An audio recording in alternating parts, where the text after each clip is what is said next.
On to Yemen, thousands of Yemenis have taken to the streets in the capital Sana'a to denounce Saudi Arabia's aggression against their country.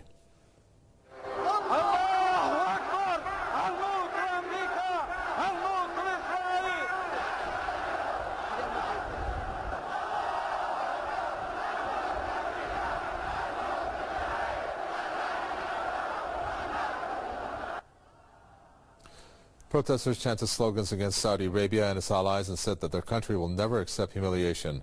They blamed Riyadh for spreading terrorism in the Middle East and described the ruling Al Saud dynasty as a cancerous regime. The demonstrators also lashed out at the U.S. and Israel for conspiring against Yemen and blamed them for creating chaos in the country. They have pledged to stand firm against the Saudi aggression. Yemenis have time and again held massive rallies to show their frustration with foreign intervention in the internal affairs of their country. At least 20 Saudi-led coalition ground troops are already in Yemen, with more on the way. That's according to Yemeni officials who say that the reconnaissance force landed in the embattled port city of Aden. But Saudi Arabia is denying any sort of ground operation and says that the troops are actually locals. We asked Middle East analyst Catherine Shackdown what the alleged incursion could mean.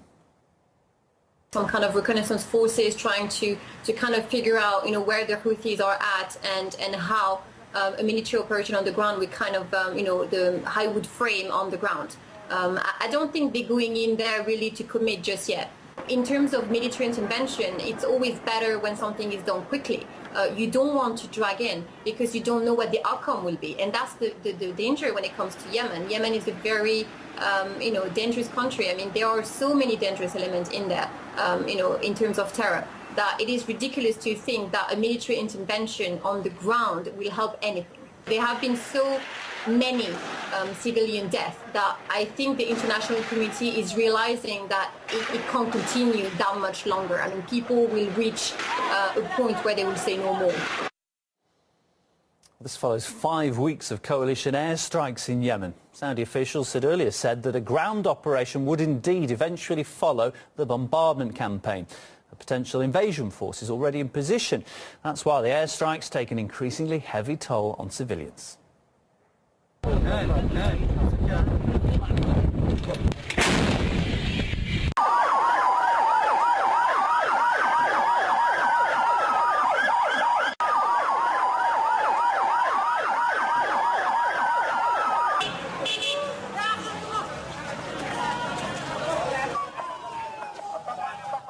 The Saudi-led coalition has used banned weapons in Yemen on at least 2 occasions. That's according to Human Rights Watch, which says that cluster bombs were dropped near residential areas. The munitions inflict widespread damage on impact, but they can also pose a long-term hazard to civilians. The use of such bombs was prohibited by most of the international community back in 2008. We'll get more on this now by speaking to Stephen Goose, Executive Director of the Arms Division at Human Rights Watch. Stephen, thanks so much for joining us. Saudi Arabia has repeatedly denied using cluster bombs in Yemen. As I understand it, it isn't actually bound by the Convention on Cluster Munitions. So what could they be afraid of? Saudi Arabia is one of the countries that has not yet joined up to the treaty that comprehensively bans these weapons. Most of the world has signed up to it, but Saudi Arabia and many others in the Middle East have not. But this is the latest example of, as you've already pointed out, Saudi Arabia's disregard for civilian populations during the course of this operation.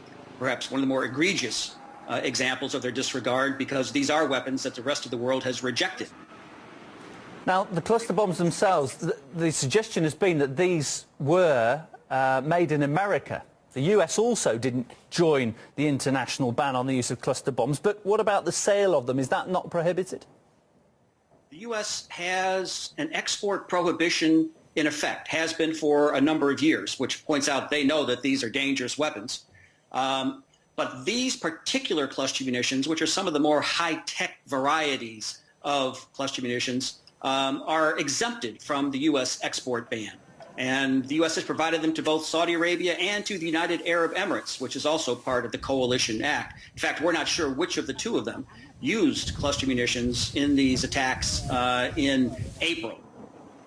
And as we've already said, around 160 or so countries around the world signed up for banning the use of these weapons. They're considered to be pretty horrific. What kind of action could they take in a situation like this? I mean, can anybody be held accountable?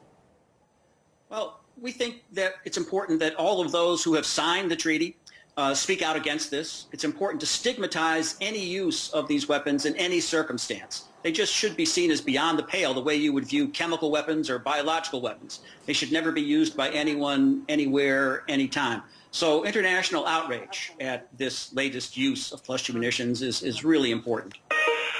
And as you just said, I mean, there really isn't any kind of... Oh, and Stephen, are you still there? OK. Can you still hear me, Stephen? Yes, I can hear you fine. Oh, you're back. I think we just lost you there momentarily. It was pretty clear from what you just said. You cannot see any justification, any conditions where you would be able to use cluster bombs. So why are they still being used? I mean, is it just because they are horrifically effective? No, they're not effective. In fact, that's one of the reasons why we have the ban. Militaries around the world took a look at what the utility had been and decided that the humanitarian impact far outweighed any potential military benefit. These are so bad because they get you both coming and going.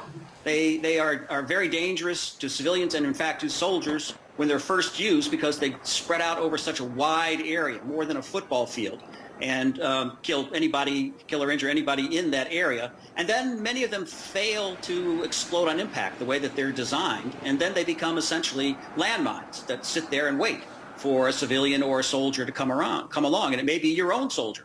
If Saudi Arabia is putting boots on the ground, they may encounter leftover cluster munitions that didn't work the way they were supposed to. Stephen, thank you so much for coming on to speak to us on RT. Live from Virginia, that's Stephen Goose, Executive Director of the Arms Division at Human Rights Watch. Thank you. Now, as we've said, Saudi Arabia, Yemen and the US did not join 116 other countries in signing up to the treaty which banned cluster bombs. Human Rights Watch described the damage that these weapons can cause. A cluster munition attack disperses small bombs, submunitions over a large area, and if there are civilians in that area, they will likely get killed and injured. They often fail to explode, so they become de facto landmines that pose a threat to civilians.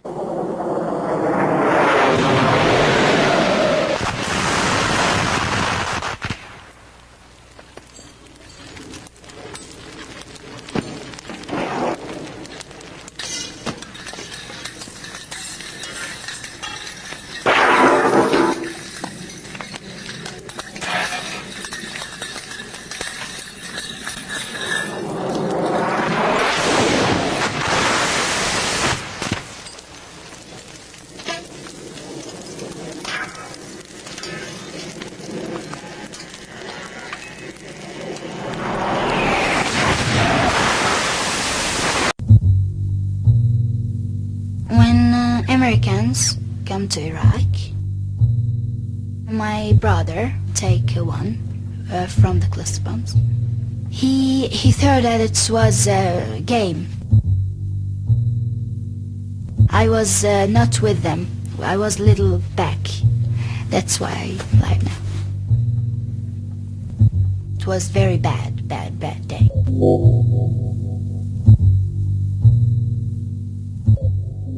Cluster munitions have been widely used since the 1970s. These weapons were developed for high-intensity symmetric war. It's a Cold War weapon. It was designed essentially to stop huge Soviet armored formations and troop formations from rolling across the plains of Europe. This never happened, but the weapon is still there. So how has it been used? It has been used on civilians. Vodio sam jedan normalan život, porodičan život. Odjednom u jednom trenutku sve se to preokrenulo. Više nisam ja ono isti čovjek. United States forces have commenced airstrikes against Serbian military targets in the former Yugoslavia. Bombe su padale 4 do 5 kilometara vazdušne linije u naseljeni deo grada gdje apsolutno nema nikakvih vojnih ciljeva. Ja sam išao prvi da očistim da ne bi nastradalo neko dete ili neki civil. Ali eto, desilo se i meni to. I možda i bolje tako nego da je nastradalo neko dete. Kada sam ležao sam na zemlji. Bol nikakvu nisam osjećao. Desnu ruku vidio sam odmah da nemam. Strašno. Strašno.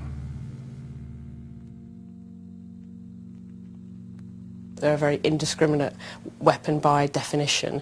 They're dropped, often spreading over a very large area. It's very difficult to actually pinpoint a target with them, and many of them fail to detonate. They stay unexploded on the ground for years, sometimes decades after, which is why they pose such a problem to civilians. These things oftentimes do look like toys. The oldest ones that are still found in Laos and Cambodia and Vietnam do look like balls. Some of the newest types, like Israel used in Lebanon or the U.S. used in Iraq, kind of look like a D-cell battery with a pretty ribbon attached. The ribbon attracts children.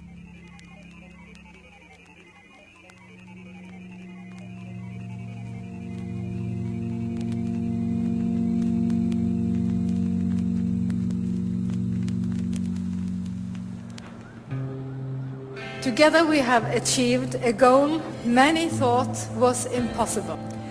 For it's truly an important event for everybody, but especially for all the people who are affected by cluster munitions or could be affected in the future.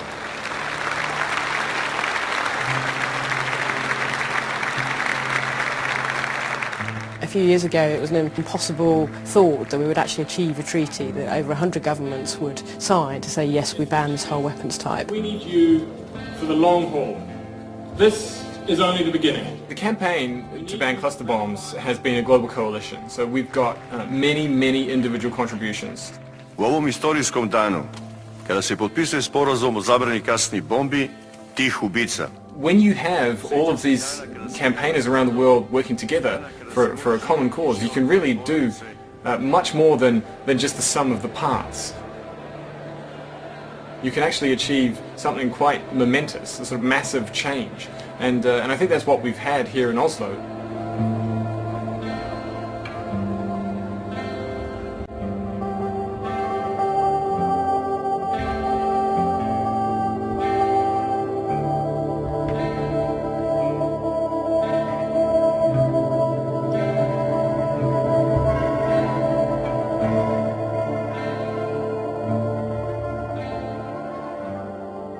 I have 65% from my body, brand. I don't want to be ugly. I want to be very beautiful. I want to live some other children.